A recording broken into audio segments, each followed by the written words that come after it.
आइए question number 13 देखेंगे। Topic का नाम है financial statement, chapter 21, DK Goyal class 11th की बुक में से। देखें क्वेश्चन में क्या दे रखा है।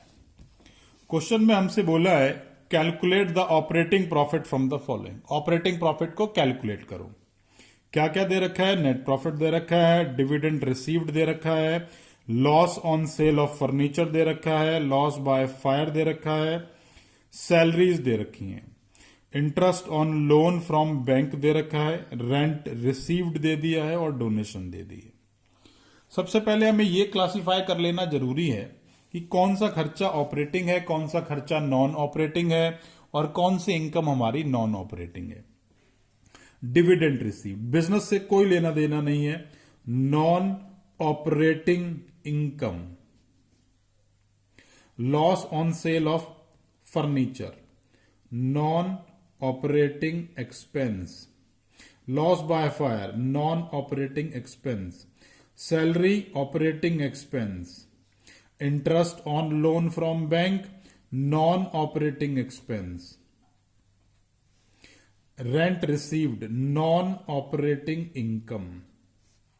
Donation, non operating expense. ठीक है जी। अब हमने ये क्लासिफाई कर लिया कि भाई कौन सी इनकम, कौन सा खर्चा नॉन ऑपरेटिंग है और कौन सी जो है वो ऑपरेटिंग है। जब हमने इतना काम कर लिया तो एक बारी हम इसको पहले समझेंगे कि हमें करना क्या है। इसके लिए मैंने एक रफ पेज ले लिया है और आपको एक छोटी सी बात रिकॉल करा देता हूं। अगर आपने मेरा लेक्चर नहीं देखा है तो भी आपको बात समझ में आ जाएगी कि हमें इस क्वेश्चन में क्या करना है। ये मैंने प्रॉफिट एंड लॉस अकाउंट का फॉर्मेट ड्रॉ कर लिया है और इस तरफ मैंने ग्रॉस प्रॉफिट लिख दिया है और इस तरफ मैंने नेट प्रॉफिट लिख दिया है। और यहां पे to operating expense, to non operating expense और बाय में बाय नॉन ऑपरेटिंग इनकम। इस तरह से हमने प्रॉफिट एंड लॉस बनाते हैं। जैसे कि सब लोग जानते हैं भाई ऑपरेटिंग मेरा जो है ग्रॉस प्रॉफिट यहां पर, जितनी भी नॉन ऑपरेटिंग इनकम है वो सारी यहां पर, उसमें से operating expenses, non operating expenses less कर दूंगा तो नेट प्रॉफिट आ जाएगा। अगर क्वेश्चन में नेट प्रॉफिट दे रखा है तो ऑपरेटिंग प्रॉफिट कैसे कैलकुलेट होगा वो देखेंगे। ये ऑपरेटिंग एक्सपेंसेस आपने लेस कर दिए थे तो इन्हें वापस प्लस कर दूंगा। और ये जो नॉन ऑपरेटिंग इनकम थी ये आपने पहले प्लस करी थी तो अब लेस कर दूंगा, तो इनको एडजस्ट करने से मेरी ऑपरेटिंग इनकम आ जाएगी। फॉर्मूला कुछ इस तरीके से आपके सामने लिखता हूं।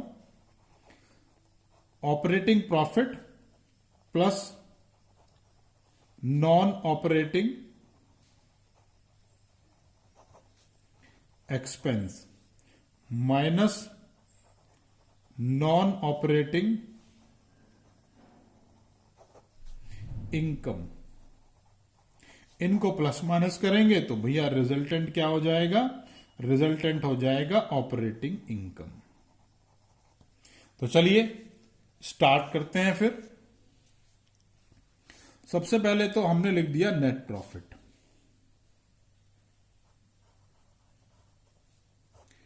और भाई नेट प्रॉफिट दे कितना रखा है? नेट प्रॉफिट दे रखा है 5 लाख रुपए।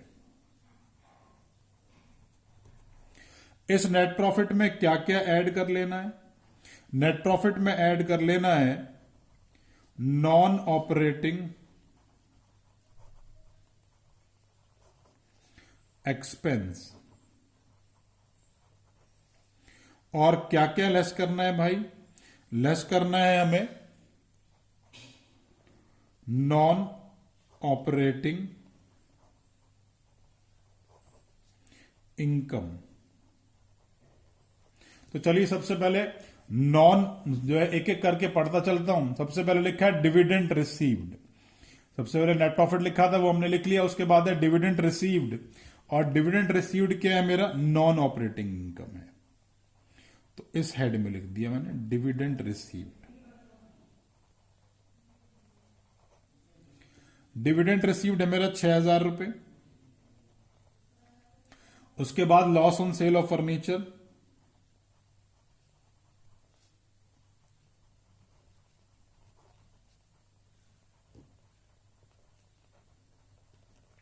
Loss on sale of furniture है मेरा 12,000 रुपए। उसके बाद है लॉस बाय फायर,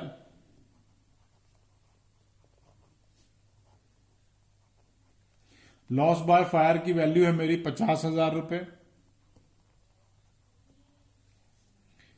उसके बाद है मेरी सैलरीज। सैलरी ना तो मेरा नॉन ऑपरेटिंग एक्सपेंस है और ना ही मेरा नॉन ऑपरेटिंग इनकम है, तो इसके बारे में मैं यहां कोई बात नहीं करूंगा। उसके बाद है interest on loan from bank, ये मेरा नॉन ऑपरेटिंग एक्सपेंस है। Interest on loan from bank,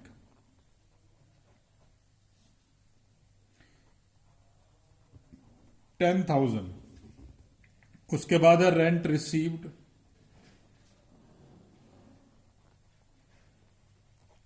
rent received है मेरा 24,000 रुपए।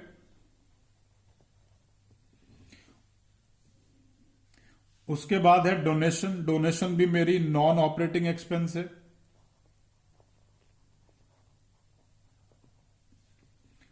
5,100। आइए इन सब का टोटल कर लेते हैं, ये वैल्यू आ गई 30,000, इन दोनों का टोटल।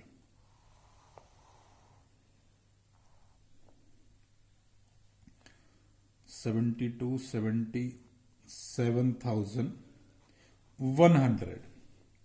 इन सबको प्लस माइनस कर लेते हैं, ये वैल्यू आ गई 5,47,100।